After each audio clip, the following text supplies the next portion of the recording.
Le fils du pauvre de Mouloud Ferraoun, chapitre 3. Mes parents avaient leur habitation à l'extrême nord du village, dans le quartier d'en bas. Nous sommes de la Karouba des Haït Mezouz, de la famille des Haït Moussa. Menrad est notre surnom. Mon oncle et mon père se nomment l'un Ramdan, l'autre Lounis, mais dans le quartier on a pris l'habitude de les appeler les fils de Chaban, je ne sais trop pourquoi.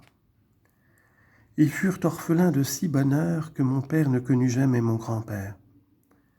On aurait dû les appeler les fils de Tassardit, ma grand-mère. Leurs oncles et leurs cousins préférèrent sans doute perpétuer le nom de Chaban pour bien montrer aux gens que les orphelins avaient de qui tenir et qu'à deux, ils remplaçaient en fait et en droit celui qui n'était plus. Cette façon de voir était louable au début, mais par la suite les enfants devinrent des hommes. Ce collectif les diminuait un peu car on ne parlait jamais d'eux que comme d'une seule personne. Pourtant, ils ne se ressemblaient guère.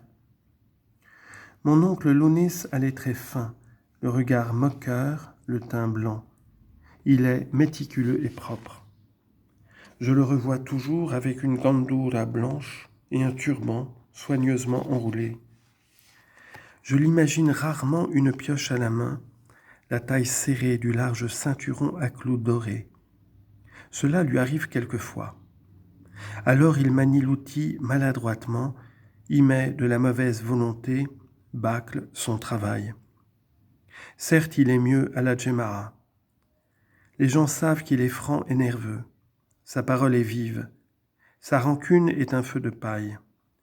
Il fut l'un des jeunes hommes les plus élégants du village. Pour cette raison, il acquit une place de choix dans le cœur de sa mère. Du reste, c'était l'aîné. Ma grand-mère aimait à répéter qu'il l'avait aidé à élever le petit Ramdan. En vérité, la pauvre femme n'avait jamais pu compter sur lui. Il était évident qu'elle avait un faible pour Lounis. Elle lui avait donné un physique agréable. Ce fut son premier cadeau. Elle se reproduisit elle-même en son fils aîné. Le même sourire, le même visage ovale, le même son de voix. Ramdan, de son côté, ressemble exactement à Chaban. Le hasard peut-être a voulu lui accorder une petite consolation en mettant à sa portée un moyen facile d'imaginer son père. Ramdan est brun, plus solide et plus trapu que son frère. C'est le type du paysan kabyle, noueux et bien musclé. Pour le visage, c'est Chaban, lui-même, répète ma grand-mère. Front carré, petit nez retroussé, lèvres minces, pommettes larges. Il a aussi le regard de son père et le même tic lui fait fermer l'œil gauche quand il vous regarde. Dans sa jeunesse, ma grand-mère a vainement essayé de lui faire perdre cette disgracieuse habitude, ainsi que sa façon de marcher pesamment comme un ours, les pieds en équerre.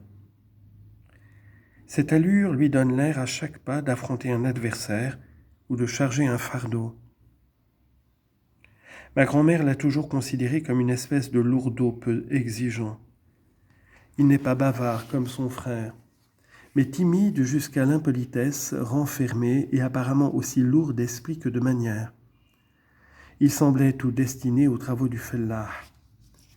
Il accepta impassiblement son rôle. Ses gros doigts ne l'empêchaient pas de jouer admirablement de la flûte. Mais seuls les jeunes gens de son âge le savaient. Il adorait sa mère et son frère, mais cachait son affection au fond de son cœur comme une faiblesse. Il avait une façon imagée de railler sans méchanceté les gens et les choses. En réalité, c'était un pince sans rire doublé d'un philosophe et d'un poète. Beaucoup de ces bons mots se répètent encore dans le village. En général, on l'aime autant que son frère parce qu'il est simple et honnête. Lorsque je vins au monde, mon oncle n'était pas loin de la cinquantaine et mon père de la quarantaine. Ils avaient femme et enfants. Halima, la femme de mon oncle, est originaire du quartier d'en haut. C'est une grande femme, sèche et droite, avec des yeux étincelants. Une grosse voix, la main leste et l'allure féline. Elle s'imposa tout de suite à la vieille tassardite qu'elle ne tarda pas à épouvanter. Mon oncle prit l'habitude de la battre sans jamais parvenir à se faire craindre. Mon père était son implacable ennemi parce qu'il déjouait toutes ses ruses. Nous savons dans la famille qu'elle a récolté la malédiction de ma grand-mère et nous supportons son amertume. Pourtant, c'était la vieille qui l'avait choisie. Le père de Halima, un ancien ami de mon grand-père, avait fait comme convoyeur la campagne de Madagascar. Il en était revenu avec de l'argent. Ma grand-mère le crut très riche et pensa trouver en lui un appui pour ses enfants. Elle ne se pardonne jamais son erreur. Le vieux soldat, tranquille sur le sort de sa fille, mourut bientôt, sans lui laisser rien d'autre qu'une médaille dorée avec un ruban de soie verte, laquelle échouera beaucoup plus tard entre mes mains. Ma mère est des Zaït Moussa, c'est donc une cousine des Menrad. Ma grand-mère l'apprit aussi par calcul. Mon grand-père maternel, Ahmad, légua, avant de mourir, une maisonnette et un champ à ses 3 filles. Il laissa un papier de cadi. Il existe encore ce papier un peu noirci, mais toujours solide, plié en 4, enveloppé dans un chiffon, caché dans un pot en terre, fermé d'un bouchon de liège. Ce fut une donation ferme et définitive. Ma mère s'en souvient très bien. Mais lorsque l'acte arriva, le shir qui le traduisit expliqua aux héritières qu'elles n'avaient droit qu'à l'usufruit.